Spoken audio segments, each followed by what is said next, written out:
Let's talk about Super Saturday with one of the most spectacular supercars of all time, a 2018 Bugatti Chiron, 16 cylinders, 1,500 horsepower, 0 to 60 in 2.7 seconds. And just to keep you safe, they have limited the top speed in this thing to 261 miles an hour.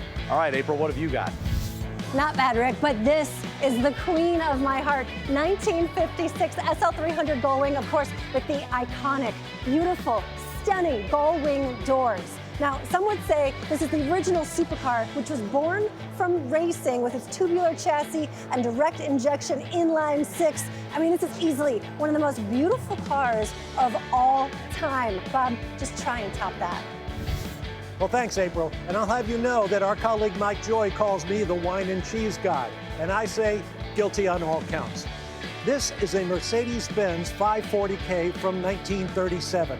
Now, in those days, you could have a car, buy a chassis, send it off to one of hundreds of coach builders, and they would create something original and likely to be stunning for your car. This particular Mercedes is in right-hand drive, which is weird because it was delivered originally in France. Go figure. Under the hood, that 5.4-liter, 8-cylinder engine has that K in the title, which means compressor. It's more powerful than the normally aspirated version. But this car is all about style. It's red now. It was originally black over silver. I like this a ton, from the rear wheel spats to the front end louvers. This is something special. Tyler, what have you got? Well, Bob, how about a Lexus supercar, a 2012 LFA, one of 25 with the Nürburgring edition package, and only 7 of them were in orange. 562 horsepower V10 that sings all the way to 9,000 RPM. Wow. What do you have, Mike? My high school dream car was a 67 Stingray convertible. Cars have come a long way since then, but look at this beautiful, just completed Jeff Hayes Custom. With its LS3 500-plus horsepower small block on an Art Morrison chassis, this gleaming champagne paint with the Ghost Stinger stripes and a linen leather interior. All my high school dreams and more in a brand new 67 Stingray. Now that's just a sampling of what's going to cross the block here on Super Saturday.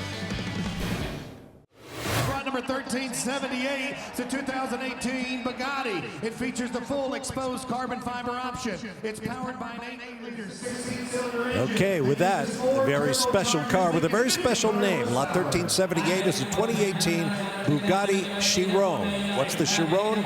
Louis Chiron. The oldest man to enter a Formula One race at age 58, a winner of the Monaco Grand Prix and the Monte Carlo Rally. Oh, this is named for him. 1.5, 1.6. You can't call the bid fast enough.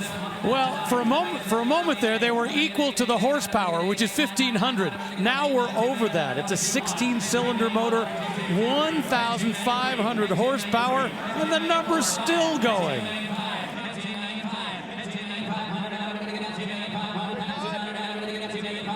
Zero to 60 in 2.3. 8 liters, 16 cylinders, 4 turbochargers. Why? Because too much is never enough. Well, remember the Bugatti Veyron? You know, that was really cool. That was really potent. That was spectacular. How do you follow it up? Well, this was the successor to the Veyron. The exposed carbon option is $200,000 for the front color and $200,000 for the back color. They don't make these anymore. This is an opportunity right here. Gorgeous colors, great build on this car. Only problem is the price right now, Joseph. Emma's got $2,000,007. And it's interesting to look at that Bugatti we had crossing the block just a little while ago. It was a nice touring car, pleasant little thing for driving through the Alps. Now it is all about massive performance. In fact, they had to limit the top speed of these, the Veyron and the Chiron, because the tires couldn't take it. They would melt the tires at 250 plus miles per hour. You got 7, you got 8. Is that right? I'll give you a favor. French Racing Blue on the brake calipers, and the diamond stitched leather interior. And the carbon fiber is not black, not gray, but a deep, deep blue. Joseph Mass is trying to figure out all these. He's got 3 bidders actively involved. They need to make sure who has which bid.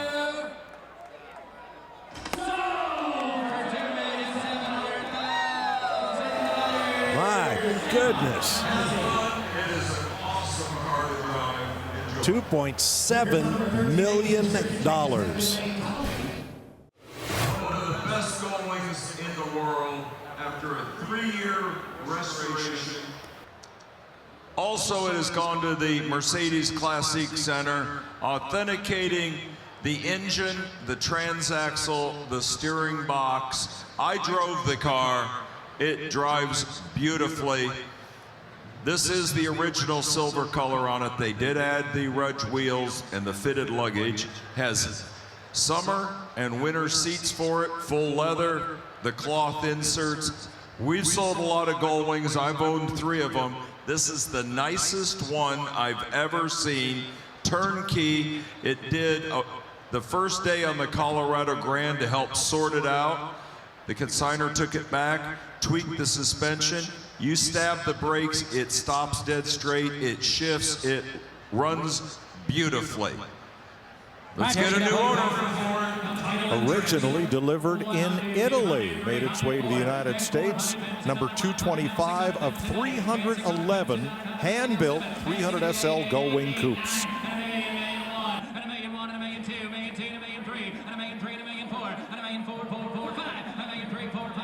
All right, take a look at the chassis cam as it rolls over, because we can see how beautiful it is up top, and I have a feeling it's going to look just as nice down below. Boy, not what we've been seeing so far today, you know, with those Art Morrison chassis. This is a very complex setup, a very complex build. The drive shaft going all the way to the back.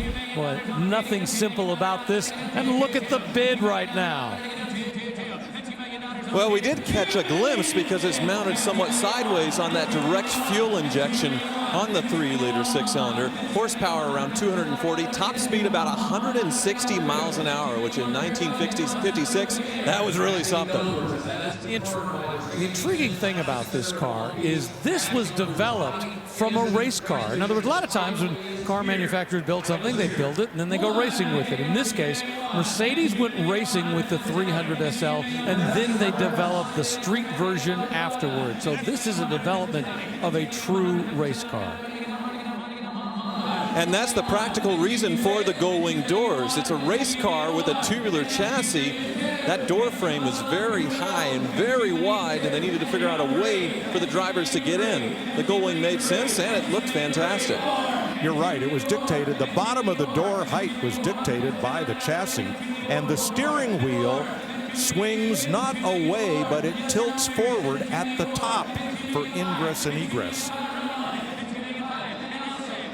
And the reality is this car is automotive royalty. When you do your top 10 list of the greatest cars of all time, not only does this deserve a place, this easily stands a chance of being the #1 car. You look at the trends, the direct fuel injection, the Gullwing doors. You look at those headlights. Take a look at what came out in the Corvettes years later, and throughout the 50s, and essentially everybody was copying this look. Whoa, whoa, top sale. 2.8 million bid, we're 3 million bid.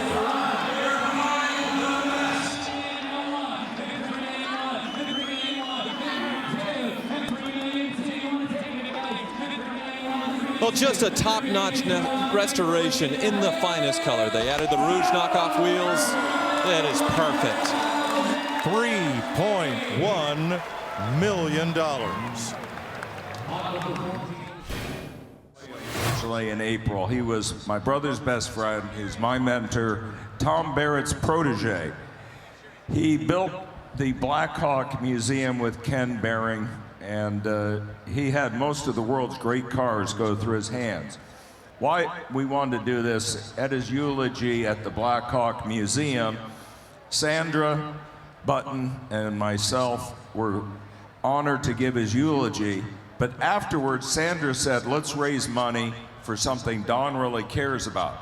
And that is We've helped McPherson College for so many years with scholarships to train young kids to restore cars. McPherson lately has had a lot of endowments. We have a lot of McPherson kids here, but there's a new school that at Rancho Chico that is going to start a program. They raised money at Pebble Beach. We want to raise some money here and some awareness for their enrollment, for their process of restoring cars and teaching mechanics for underprivileged kids. There's a QR code that's up here. This is to the legacy. Cars like this can't be restored back to this if we do not have young people that learn the art of car restoration. So what we did is I donated $50,000 because I said Don has done 50 Pebble Beaches, 185 cars on the lawn. He has been at Barrett-Jackson for 50 years buying and selling cars. Anybody else that wants to join me, that knew Don, that want our hobby to continue, please raise your hand. The bidder representatives will take it. You can do it through the QR code, but I just want to acknowledge Don and raise some more money. So, Joseph? All right, here we go. Well, and one of the things that the points that Craig is making is that today, when they replace body parts, they don't hammer them out anymore. They don't smooth them out. They simply take off a fender, put on a new one. So as a result, the people who have the skills to do that are getting rarer. The Mercedes here that we're talking about is a one-off car. It is a 540K with a Mayfair chassis on it, and it is an absolute piece of art. This was his pride and joy, and this is the second to last car from Don's collection coming up. Disappearing top. It doesn't get any prettier. All right, 540K, the K for compressor, supercharged. Just what a beautiful car. It looks like it's going 150 miles an hour sitting still. Well, and the motor itself was good for about 115 horsepower, but with that supercharger, that compressor kicking in, it was good up to 180 horsepower. In terms of speed, probably just a touch over 100 miles an hour. But boy, you did it in such style. And they were using the same stuff they were using on the race car. We're over 1 million. Well, the dash on this is Burlwood and Mother of Pearl. My goodness. Standard shift right-hand drive car. Let's have a look at this dashboard. Have you ever seen anything like this? Well, the reality is all these cars were custom built from the word go.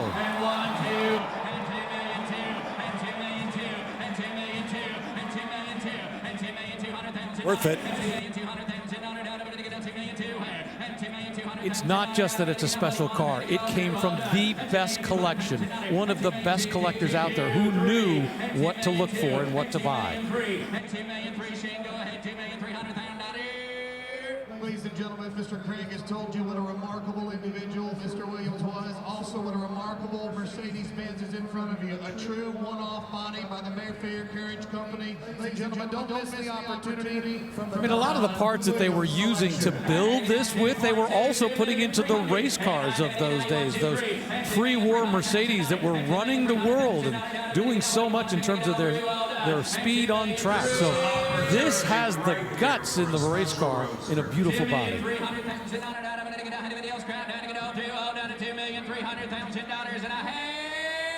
your hands together.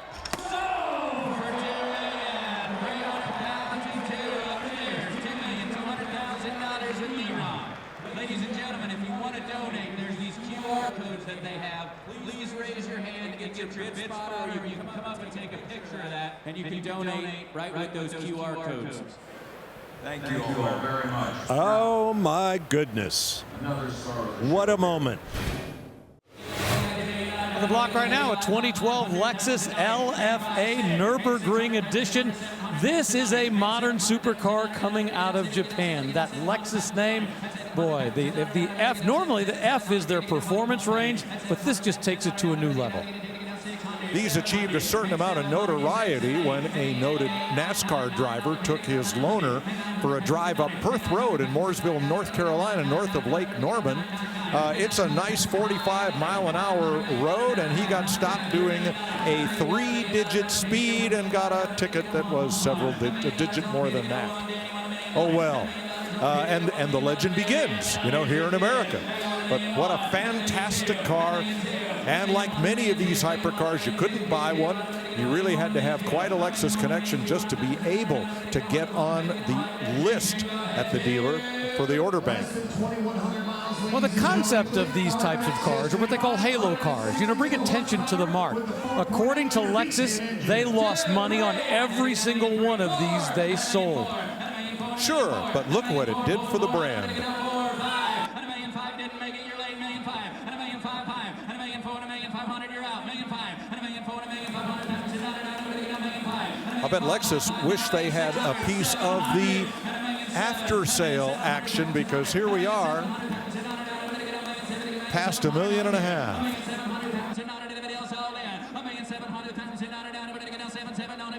Well, one of only 69 that come with this Nürburgring package. 562 horsepower. This 2012 Lexus 4.8. By the way, this one only has 2,100 miles on the odometer.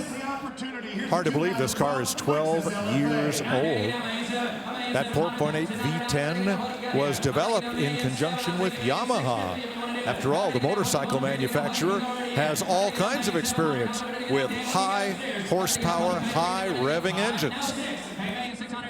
Okay, so there's less than 70 of the Nürburgring package. Of those, only 7 were U.S. spec. So in the United States, this is a rare creature. Absolutely. Nürburgring car doesn't get any rarer. These have been going up in value, and that's the only place they have to go right now.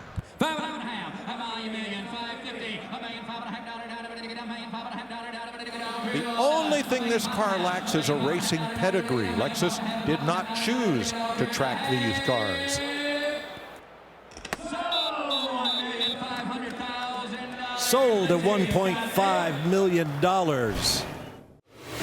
Or wherever. You got to see Barrett-Jackson in person. Barrett-Jackson.com, where the dash is the way to do it. Now, here's a 1967 Corvette Custom Convertible. Well, I got 2 words for you. Jeff Hayes. This is just incredible. Champagne with the Ghost Stinger stripes, the Corvette cross flags, linen leather interior, big turbine wheels. It's a 67 Stingray. That's the one you want. And nobody does them to this standard these days in a Corvette Restoman.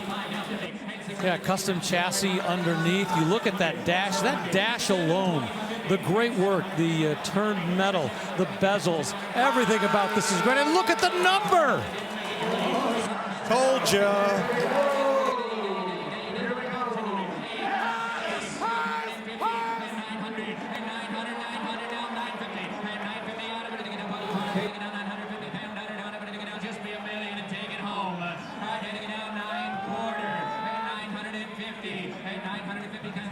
Could it be? Is this the one? All right, Jeff Hayes, in your wildest dreams, did you see this happening today at Barrett-Jackson? What do you think? Oh, it's amazing. Absolutely mind-blowing. Well, so is your work. Well, I appreciate that. It's wonderful.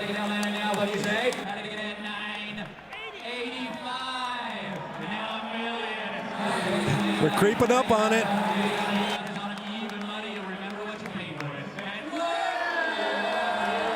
And there it is, $1 million. Awesome car. Here's number 13. Holy moly. Well, a couple hours, I said, when this car rolled to the stage, the roof would come off the place, and boy, did it. 2 determined bidders who each refused to lose. Boy, that is every consignor's dream. That is staggering, but not entirely unexpected. 1M on the sold sticker.